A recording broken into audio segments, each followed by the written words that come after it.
Kalau orang masih lemah imannya, sering kali lewat apapun, maka biasa saja. Sholat 5 waktu lewat biasa saja, zikirnya lewat biasa saja, waktu-waktu mustajab doa lewat biasa saja, masa puasa, kesempatan baca Quran, semuanya lewat biasa saja bagi mereka. Saya tanyakan kepada Bapak Ibu sekalian, sampai kapan kita tidak mau puasa-puasa sunnah ini? Kalau Bapak Ibu ingin mencari uzur, maka akan ada 1000 uzur. Pasti akan ada 1000 alasan. Apalagi kalau syaitan yang bisikin. Apalagi kadang-kadang sugestinya negatif. Nanti lapar, nanti haus. Kalau ini terus alasannya kira-kira kapan? Assalamualaikum warahmatullahi wabarakatuh. Alhamdulillah, lisan kita selalu memuji Sang Pencipta Allah. Sebagai seorang muslim dan muslimah, kita sangat yakin tidak ada pencipta, pemilik, penguasa, semua yang di langit, semua yang di bumi, semua yang di kedalaman lautan, terjangkau atau tidak terjangkau oleh mata kita kecuali Allah. Dan selalu kalimat ini yang kita pegangi, la ilaha illallah, la ma'budah bihaqqin illallah, tidak ada Tuhan yang berhak disembah kecuali Allah. Kita hidup di atasnya, dan kita juga melalui roda kehidupan di muka bumi ini dengan peraturan-peraturan dari Sang Pencipta Allah. Yang halal kita nikmati, yang diperintahkan kita kerjakan, yang dilarang dan haram kita jauhi, sampai ajal datang nanti, dan dengan penuh keyakinan pun kita akan menerima balasan yang mulia nantinya, yang abadi di surga di akhirat sana.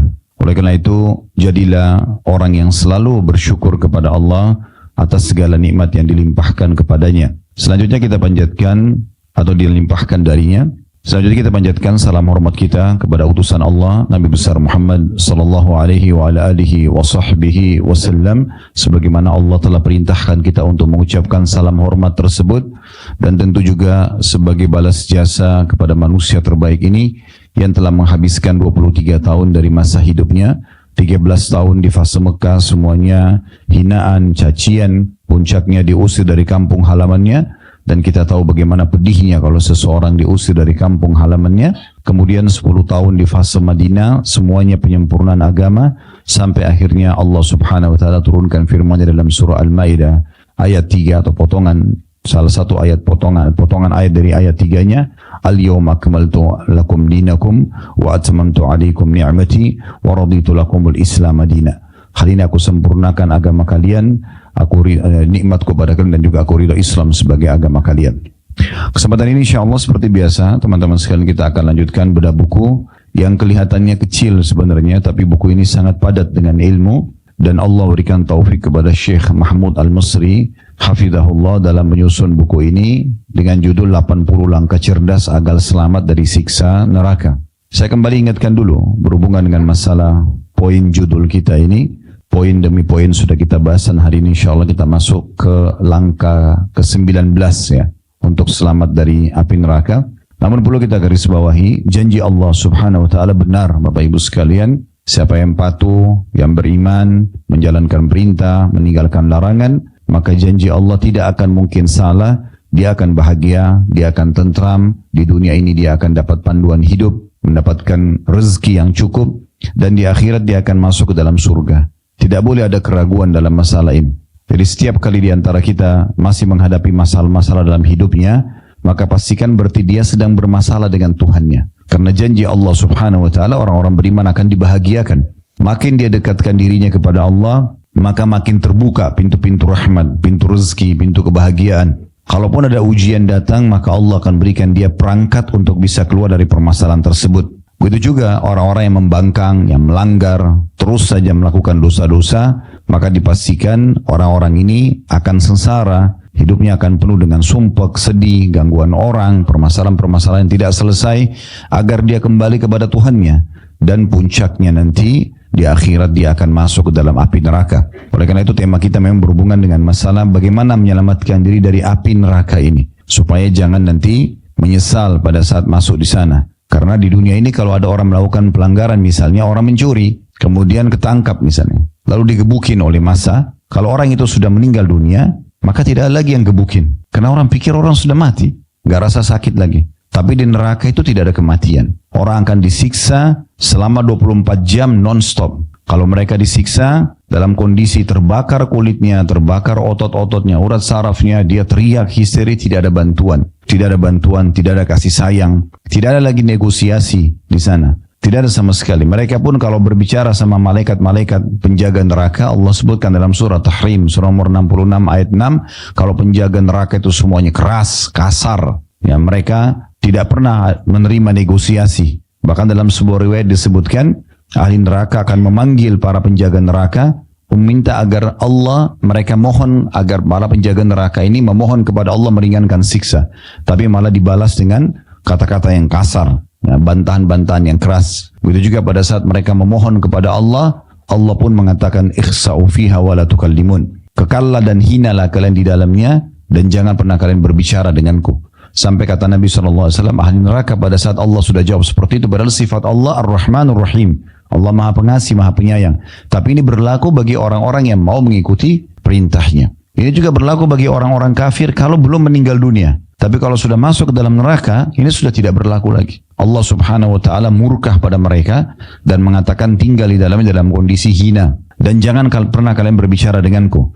Kata Nabi SAW dalam sebuah hadis, maka ahli neraka pada saat itu ya mengeluarkan air mata, di tempat air mata darah, karena sudah habis air mata mereka. Jadi saking luar biasa. Mereka dibakar, mereka rasakan semua sakitnya, dan setelah mereka hangus pun, itu tidak mati. Mereka rasakan sakitnya dan Allah utuhkan kembali semuanya dalam proses pengutuhan otot-otot yang terbakar, urat-urat saraf dan kulitnya, itu mereka juga kembali merasakan sakit. Jadi dalam kondisi penyiksaannya sakit, penyempurnaannya kembali fisiknya sakit, begitu terus disiksa dan tidak ada selesainya. Terutama kalau orang meninggal naudzubillah dalam keadaan kafir, musyrik, ya munafik, maka ini sudah abadi selama ini dalam situ. Orang-orang beriman pun yang dikenal dengan usatul mu'minin, orang-orang mukmin yang banyak melakukan perbuatan dosa, namun tidak sempat taubat di dunia, akhirnya masuk neraka dulu karena amal buruknya lebih berat daripada amal solehnya, itu juga tetap akan merasakan siksa. Dan ini siksa berat sekali. Bayangkan saja kalau, ini sering saya kasih contoh di pengajian, kalau kita ngambil korek gas kecil, kemudian membakar jempol kita sendiri, hitungan detik saja, maka kita akan merasakan panasnya luar biasa. Kalau kita biarkan 1 menit mungkin matang tangan ini, dan akhirnya harus operasi luka bakar. Itu saking sakitnya. Bagaimana orang kalau seluruh tubuhnya dibakar oleh api neraka tersebut. Jadi dari apa yang saya sampaikan dalam pembukaan ini, kenapa kita tidak mau menjadi orang baik-baik saja, orang soleh dan soleha, yang patuh kepada Allah Subhanahu wa Ta'ala, toh dijanjikan kebahagiaan, dijanjikan ketenteraman. Kalau orang jadi soleh dan soleha itu nggak bisa makan, nggak bisa minum, nggak bisa bekerja, nggak bisa biologis yang halal misalnya, tidak bisa menikmati dunia ini, maka mungkin wajar orang melanggar. Tapi orang beriman asal mereka betul, maka mengikuti perintah Allah Subhanahu wa Ta'ala, mereka akan bahagia. Mereka boleh makan, boleh minum, boleh bergaul, boleh bekerja, boleh mengejar prestasi tertinggi di dunia, boleh biologis tapi yang halal misalnya. Maka semua didapatkan. Sementara orang-orang yang melanggar ini, dipastikan mereka hanya merasakan kenikmatan dunia itu pun sebentar, dan setelah itu penuh dengan kesusahan hidup. Sumpek, sedih, sebagaimana saya bahasakan tadi, ini semua akan datang kepada orang-orang yang dasarnya masih punya pelanggaran dengan Tuhannya Allah Subhanahu wa Ta'ala. Siapa yang masih merasakan punya masalah, maka yang paling pertama dia introspeksi diri, hubungan dia dengan Tuhannya. Karena kalau hubungan sama Allah baik, maka akan baik semuanya. Kalau buruk, maka akan buruk semuanya. Itu saja kuncinya. Tidak usah lihat siapa orang-orang depan kita yang menjadi penyebab datangnya permasalahan dalam hidup kita. Tapi Allah Subhanahu wa Ta'ala sedang menguji kita melalui orang tersebut. Makanya sebagian ulama salaf mengatakan, aku mengetahui aku punya dosa kepada Allah kalau aku melihat perubahan sikap pada pasangan hidupku, pada tungganganku, bahkan tikus yang ada dalam rumahku. Sebagian di antara mereka, kalau jalan kemudian kakinya kesentuh batu saja, sudah cukup membuat mereka beristighfar dan langsung introspeksi diri. Berarti ada sebabnya. Lewat di sebuah tempat tercium bau sampah saja, sudah cukup mereka membuat mereka beristighfar dan segera kembali kepada Tuhannya. Padahal lewat di tempat sebuah yang bau saja. Begitu sensitifnya mereka, karena semua itu tidak mungkin menimpa seseorang kalau dia tidak punya dosa. Pasti akan diselamatkan oleh Allah SWT, diberikan semuanya kebahagiaan. Sehingga matanya hanya melihat sesuatu yang menyenangkan dia, telinganya akan mendengarkan sesuatu yang menyenangkan dia, hidungnya akan hanya menghirup sesuatu yang menyenangkan buat dia, mulutnya, lidahnya akan mengecap dan mengucap sesuatu atau merasakan makanan juga yang hanya nikmat buat dia, badannya selalu sehat dan seterusnya. Ada seorang ulama di Saudi, umurnya sudah hampir 80 tahun, mengajar setiap hari ilmu agama. Satu waktu dia pergi dengan murid-muridnya ke satu daerah, kemudian kapal gitu di sebuah pulau, dan subhanallah di tengah lautan kapalnya itu rusak dan tidak bisa jalan lagi. Mereka juga tidak punya bantuan, sehingga akhirnya harus berenang cukup jauh tempatnya. Dan pada saat sebelum kejadian ini, semua muridnya mengetahui Syekh ini orangnya sangat bersahaja, orangnya sangat tenang. Seperti orang yang cuma betul-betul datang antara dia dengan buku untuk mengajar. Tapi kuasa Allah subhanahu wa ta'ala pada saat itu justru dia yang turun berenang, dia menyelamatkan banyak muridnya sampai akhirnya selamat ke pulau terdekat dan akhirnya selamat setelah itu. Murid-muridnya bertanya setelah itu, kami Masya Allah tidak menyangka kalau ada power dan kekuatan di tubuh Anda seperti ini. Anda bisa berenang begitu jauh, Anda bisa menyelamatkan sekian banyak murid Anda. Kira-kira apa rahasianya? Maka bahasa dia sederhana. Dia bilang, karena saya tidak pernah gunakan tubuh ini bermaksiat kepada Allah, maka Allah pun menyelamatkan semuanya. Kalau Bapak Ibu lihat para ulama-ulama kita di Masjid Nabawi di Madinah, di Masjid Haram Mekah, kalau didengar suara mikrofonnya satu waktu Anda umrah atau haji insya Allah, Anda kalau lagi sholat 5 waktu biasanya kalau habis subuh ya, itu dengar mikrofon ada suara para ulama sedang mengajar ya, banyak di sisi-sisi Masjid Nabawi biasa ada. Nah, itu kita bisa dengarin kalau ngerti bahasa Arab ya, karena hanya bahasa Arab saja. Itu kalau kita dengar suaranya lantang, mungkin lebih lantang daripada suara kami gitu. Tapi kalau kita lihat orangnya sudah 70 tahun umurnya, sudah sangat tua. Masya Allah penglihatannya masih tajam, pendengarannya masih bagus. Kenapa Allah berkahi? Karena memang anggota tubuhnya tidak dipakai berdosa kepada Allah subhanahu wa ta'ala. Jadi ini poin perlu digarisbawahi menjadi pondasi dalam bahasan kita. Baik, insya Allah kita akan masuk ke langkah ke-19 ya. Cara cerdas untuk selamat dari api neraka, yaitu puasa sunnah. Berbicara masalah puasa, dan plus lagi di sini dikatakan sunnah. Karena puasa wajib semua orang sudah tahu. Ramadan, mayoritas umat Islam puasa. Bahkan yang tidak pernah puasa sunnah pun puasa pada saat Ramadan. Tapi puasa sunnah ini yang banyak dilalaikan oleh orang-orang. Kenapa nggak puasa Senin Kamis? Kan cuman sunnah. Kan sering gitu. Kenapa nggak puasa Ayyamul Bid 3 hari setiap bulan? Kan cuman sunnah. Atau kadang-kadang alasannya duniawi. Saya ada meeting, saya ada tamu, saya ada begini dan begitu, segala macam alasan. Sehingga akhirnya dianggap remeh perbuatan ini. Padahal sebenarnya puasa sunnah ini amal yang luar biasa. Pahalanya sangat besar. Kalau Bapak Ibu dalam kondisi puasa, kemudian datang ajal di saat itu, puasa sunnah, apalagi kalau puasa wajib ya. Misalnya lagi puasa Senin atau puasa Kamis, kemudian meninggal pada saat lagi puasa sebelum azan maghrib, dapat tiket ke surga. Asal meninggal dalam kondisi sedang puasa. Kalau yang pegang bukunya lihat itu di halaman 33 ya. Hadits pertama di situ disebutkan oleh penulis, sabda Nabi SAW, man khutima lahu bisiyami yaumin dakhal jannah. Siapa yang akhir hidupnya ditutup dengan puasa sehari, maka dia akan masuk ke dalam surga.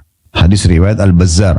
Dan ini hadis yang sahih. Artinya, kalau kita meninggal dalam kondisi sedang berpuasa, maka kita mendapatkan tiket surga. Oleh karena itu para sahabat, para tabi'in, orang-orang soleh sebelum kita, mereka biar sudah sangat tua, tetap aja puasa.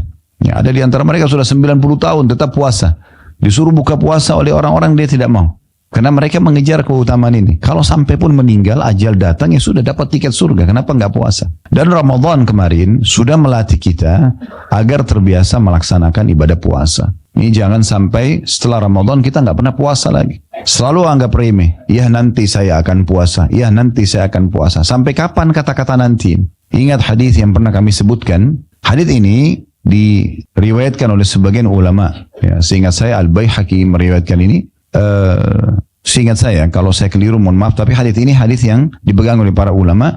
Kalau ahli surga itu pada saat masuk ke dalam surga, sudah selamat masuk ke dalam surga ya, mereka masih menyesali peluang-peluang amal soleh yang dulu luput dari mereka di dunia. Sudah masuk surga tapi tetap menyesal. Kenapa? Karena kalau mereka kerjakan ternyata derajatnya bisa lebih bagus. Tapi sudah nggak bisa lagi beramal, nggak bisa lagi beramal. Oleh karena itu jangan tunda. Kenapa? Kenapa nggak puasa Senin Kamis? Kenapa tidak puasa Ayyamul Bid? Kenapa? Masalahnya apa? Matikah karena puasa? Kan tidak. Kalau hanya sekedar malas, lawan malasnya. Kalau hanya sekedar mau ingin ketemu dengan orang meeting, kenapa? Meeting saja. Dalam kondisi puasa nggak ada masalah. Suasana kita sering mendapatkan pahala di Ramadan dengan membuka puasakan orang, ngejar buka puasa. Kenapa kita nggak raih setiap pekan? Ada Senin Kamis, ajak teman-teman sama-sama buka puasa, kirimkan makanan buka puasa. Kenapa nggak dilakukan? Pertanyaan sederhana, sampai kapan tidak mau kerjakan ibadah sunnah ini?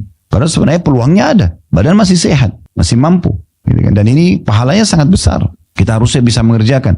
Dalam sebuah hadis misalnya, tentang puasa Senin Kamis saja dikatakan ditanyakan kepada Nabi SAW, kenapa anda puasa Senin dan Kamis? Kata Nabi SAW, karena pada hari Senin dan Kamis, amal-amal sedang dilaporkan ke langit. Dan aku ingin pada saat dilaporkan, aku sedang puasa. Kenapa Nabi SAW pilih puasa? Karena dia adalah ibadah yang paling besar pahalanya. Kan hadis yang masyhur di Ramadan, mungkin Bapak Ibu tidak asing sering dengar hadis ini ya. Hadis Bukhari Muslim. Ya, sesungguhnya seluruh amal anak Adam sudah ditentukan kadar pahalanya 10 sampai 700 kali lipat. Lalu Allah Azza wa Jalla berfirman, kecuali puasa, karena dia milikku dan aku akan membalasnya secara langsung. Dia meninggalkan makanan, laparnya, makanannya, minumannya, syahwatnya karena aku. Dan orang puasa memiliki dua kelebihan, kegembiraan pada saat dia sedang buka puasa karena hilang dahaganya dan laparnya, dan kegembiraan yang kedua pada saat bertemu dengan Tuhannya. Bagaimana bahagianya kita pada saat meneguk minuman dingin, ya, atau minuman hangat pada saat buka puasa dan akhirnya kita sudah segar kembali. Lebih bahagia lagi pada saat kita bertemu dengan Allah karena balasan luar biasa nanti di surga. Oleh karena itu pertanyaan sederhana, selalu tanya begitu, kenapa saya tidak kerjakan? Ada satu poin penting, tolong direnungi baik-baik ini ya. Setiap peluang amal soleh yang Bapak Ibu sia-siakan tidak akan pernah terulang lagi. Ini sudah saya ingatkan pada bulan yang lalu, saya ingatkan kembali. Jadi kalau sekali kita nggak puasa kemarin Senin misalnya, dosa nggak? Enggak, karena kan amalan sunnah. Tetapi kalau Bapak Ibu sudah dengar sekarang dari kami misalnya, oh ternyata orang puasa itu besar keutamanya. Saya mau puasa. Kita nggak bisa minta sama Allah kembali lagi hari Senin, saya mau puasa. Udah nggak bisa. Akan dicatat di buku amal kita. Sampai hari kiamat nanti, Senin kemarin si Fulan dan Fulana tidak puasa. Dan dia rugi sendiri. Sementara orang yang puasa, toh hidup bersama dia, toh juga makan. Ada sahur sebelum adzan subuh, toh setelah buka puasa bisa makan dan malah sehat karena kita tidak sibuk dengan makanan tersebut. Berapa banyak orang yang sibuk karena urus makan siang saja 2-3 jam habisin waktu keluar cari makanan, hanya habisin waktu untuk makan dan obrolan kosong. Padahal sebenarnya waktu itu bernilai di sisi Allah Subhanahu wa taala. Allah kasih kita untuk isi beribadah kepada Allah Subhanahu wa taala. Boleh, bukan tidak boleh makan. Tapi kalau buang-buang waktu terlalu banyak untuk apa? Maka ini juga penting untuk digarisbawahi. Seorang sahabat bernama Abdullah di perang Badar, pada saat Nabi SAW mengatakan, demi zat yang jiwaku dalam genggaman demi Allah, tidak ada seseorang pun di antara kalian yang hadir di sini, maksudnya di perang Badar ini, kecuali pasti akan masuk surga. Kalau dia terbunuh, dia akan masuk surga. Maka sahabat ini mengatakan, bakhin, indah sekali ya Rasulullah. Terus kata Nabi SAW, kenapa kau katakan bakhin? Dia bilang, coba anda ulangi ya Rasulullah. Kata Nabi SAW, tidak ada seorang pun di antara kalian yang meninggal, mati, terbunuh di medan perang ini, kecuali pasti masuk surga. Maka dia mengatakan, ya Rasulullah, apakah aku hanya menghadapi musuh-musuh orang non-muslim ini, terus aku terbunuh, aku masuk surga langsung? Kata Nabi SAW, iya. Maka orang ini pun berniat untuk mati. Ya, dari saat dia ingin masuk medan perang untuk berperang, di depannya sudah ada musuh. Lalu dia masih memegang 2 atau 3 butir kurma. Dia niat ingin menghabiskan 2 sampai 3 butir kurma itu.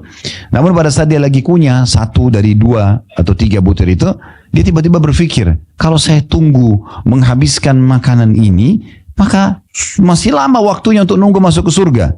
Dia pun membuang makanannya, kemudian dia masuk berperang di jalan Allah sampai terbunuh mati syahid. Artinya kita mau ambil pelajaran dari riwayat ini, jangan terlalu banyak buang-buang waktu pada, walaupun mubah, tapi jangan terlalu banyak menghabiskan waktu di sana. Maksimalkan dengan hal-hal yang nanti membuat kita bahagia di akhirat karena bermakna, amalan sunnah ataupun amalan yang wajib. Ya. Kemudian dalam hadis selanjutnya dijelaskan bahwasanya selain mendapatkan tiket surga, juga kita akan mendapatkan tiket selamat dari api neraka. Dengan 1 hari puasa saja di jalan Allah Subhanahu wa ta'ala. Hadis yang selanjutnya adalah sabda Nabi SAW, man shama yawman fi sabilillahi zahzahallahu wajhahu 'anil nari bidzalika 70 kharifa. Siapa yang berpuasa sehari di jalan Allah, niscaya dengan sehari itu Allah akan menjauhkan wajahnya dari api neraka sejauh 70 tahun. 1 hari puasa jauh dari neraka 70 tahun. Bagaimana kalau dia rutin berpuasa terus? Maka pasti akan selamat dari api neraka. Ini sejalan dengan makna hadis yang sebelumnya tadi, akan mendapatkan tiket ke surga. Kalau selamat dari neraka pasti akan masuk ke dalam surga. Kalau masuk ke dalam surga berarti selamat dari api neraka. Ya. Dan itu tentu kalau mau lihat hadisnya, kalau hadis yang pertama tadi dapat tiket ke surga dari riwayat Al-Bazzar dan disahihkan oleh Syekh Albani, dan di hadis yang tentang selamat dari api neraka sejauh 70 tahun diriwayatkan Imam Ahmad dan Tirmidzi dan disahihkan juga oleh Syekh Albani dalam Sahihu Al-Jami'. Kemudian hadis yang serupa selanjutnya dalam sebuah riwayat yang lain Rasulullah SAW bersabda, man shama yawman fi sabilillahi ba'adallahu minhu jahannama masirata mi'ata amin Barang siapa, kata Nabi SAW, yang puasa sehari di jalan Allah, maka Allah akan menjauhkannya dari api neraka Jahannam sejauh perjalanan 100 tahun. Dan ini hadis diriwayatkan oleh An-Nasai dan dihasankan oleh Syekh Albani. Jadi sampai sini dulu kita jelaskan lebih jauh tentang masalah puasa ini. Jadi sekali lagi saya tanyakan kepada Bapak Ibu sekalian, sampai kapan kita tidak mau puasa-puasa sunnah ini? Kalau Bapak Ibu ingin mencari uzur, maka akan ada 1000 uzur. Pasti akan ada 1000 alasan. Apalagi kalau syaitan yang bisikin. Apalagi kadang-kadang sugestinya negatif. Nanti lapar, nanti haus. Kalau ini terus alasannya kira-kira kapan? Kan tidak mungkin gitu kan. Bahkan orang yang puasa itu sebenarnya lebih banyak dikasih rezeki. Biasanya kalau kita bertamu ke rumah orang atau ada acara, pas diundang makan, maaf saya lagi puasa. Kan nanti biasa dibungkusin itu banyak.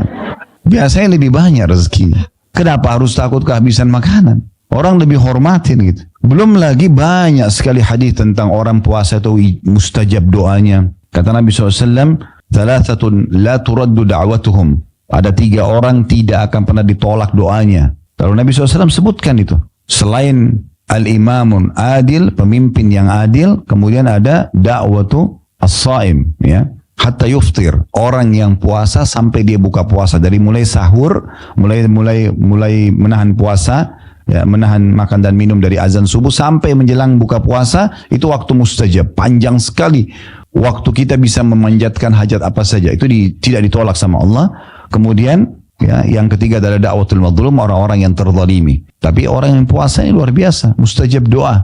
Kalau seandainya kita punya hajat Bapak Ibu sekalian, misal kita butuh dengan 1 orang pemimpin wilayah, anggaplah kalau di Jakarta misalnya selatan, wali kota misalnya, ada urusan surat tanah kita ingin dibantu misalnya, atau ada urusan apalah yang kita ingin selesaikan dan butuh beliau. Kemudian dia memberikan syarat, boleh datang ke saya jam sekian sampai jam sekian. Saya yakin Bapak Ibu tidak akan luputkan waktu itu kan. Kita akan betul-betul perhatikan jamnya. Misalnya jam 8 hanya sampai setengah 9 pagi.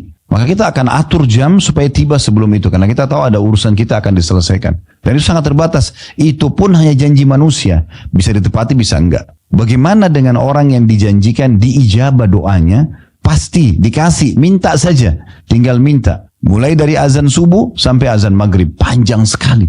Ya, waktu. Itu maksudnya diijabah doanya. Tidak ada perantaranya, tidak ada sekretaris Allah, langsung kita tinggal hadap kiblat, memuji Allah, salawat kepada Nabi SAW, sampaikan hajat kita. Dan bagi orang-orang yang mengatakan, tapi kan doa saya ada yang belum diijabah Ustaz. Kita harus adil Bapak Ibu sekalian. Berapa banyak doa yang belum diterima, atau belum kita lihat jawabannya, dan berapa banyak yang sudah diterima. Lalu lebih banyak yang sudah diterima. Bahkan ada yang tidak kita minta doa secara khusus. Contoh misalnya, Bapak Ibu tiap hari lapar nggak? Apa yang biasa kita ucapkan? Lapar. Habis itu tiba-tiba ide kita muncul ingin makan di restoran tertentu atau makan makanan tertentu. Lalu kemudian lapar kita hilang. Hampir setiap hari hanya kita katakan lapar ya, terus dapat makanan. Itu juga termasuk diijabah doanya. Bukankah tiap hari kita haus, tiap hari kita capek, tiap hari kita butuh oksigen, tiap hari mata kita butuh cahaya, dan segala macam hal. Berapa banyak nikmat. Kadang-kadang manusia ini kufur kepada Allah, kufur nikmat maksudnya. Bagaimana dia memungkiri tentang nikmat Allah sementara kena ada satu permintaan dia belum Allah kasih. Itu pun dengan hikmah Allah Subhanahu wa taala, dengan hikmah Allah Subhanahu wa taala, kata para ulama, kalau seorang hamba mohon kepada Allah, Allah itu lebih penyayang kepada hamba tersebut dari ibunya kepada anaknya. Artinya, kalau Allah tahu ini akan jadi musibah buat orang itu, tidak akan dikasih sama Allah. Memang Allah tidak kasih ke dia. Maka karena Allah lebih tahu kalau dikasih ini orang akan jadi masalah, tapi tetap ada pahala dari doa yang dia panjatkan. Dari doa yang dia panjatkan. Jadi tidak perlu kita sangka buruk dengan Allah Subhanahu wa taala. Ini salah satu yang didapatkan kalau orang sedang puasa juga. Makanya Abu Darda radhiyallahu anhu mengatakan, kalau bukan ya karena menahan dahaganya puasa, aku tidak berharap hidup sesaat pun di muka bumi ini. Karena mereka sangat menikmatinya. Jadi orang-orang soleh yang sudah memahami tentang keberadaan Allah SWT, betul-betul tauhidnya kepada Allah itu sangat bagus dan sudah sangat murni. Dia yakin Allah SWT itu ada, dia hanya bergantung kepada Allah, dia menikmati mengerjakan perintah, meninggalkan larangan. Maka orang seperti ini malah merasa tidak nyaman kalau dia ketinggalan satu jenis ibadah misalnya ya. Oleh karena itu jangan luput. Nah, kalau orang masih lemah imannya, sering kali lewat apapun, maka biasa saja. Sholat 5 waktu lewat biasa saja, zikirnya lewat biasa saja, waktu-waktu mustajab doa lewat biasa saja, masa puasa, kesempatan baca Quran, semuanya lewat biasa saja bagi mereka. Ini sayang sekali, dia akan menyesali nanti. Ya, beruntunglah orang yang Allah ilhamkan dalam hatinya selalu ingin mengerjakan amal soleh. Seperti Bapak Ibu tadi ingin hadir dalam majelis ini, ingin tadi mengerjakan sholat duhur berjamaah, mungkin tadi subuh juga begitu, mungkin tadi pagi zikir pagi. Semua itu adalah taufik dari Allah Subhanahu wa taala.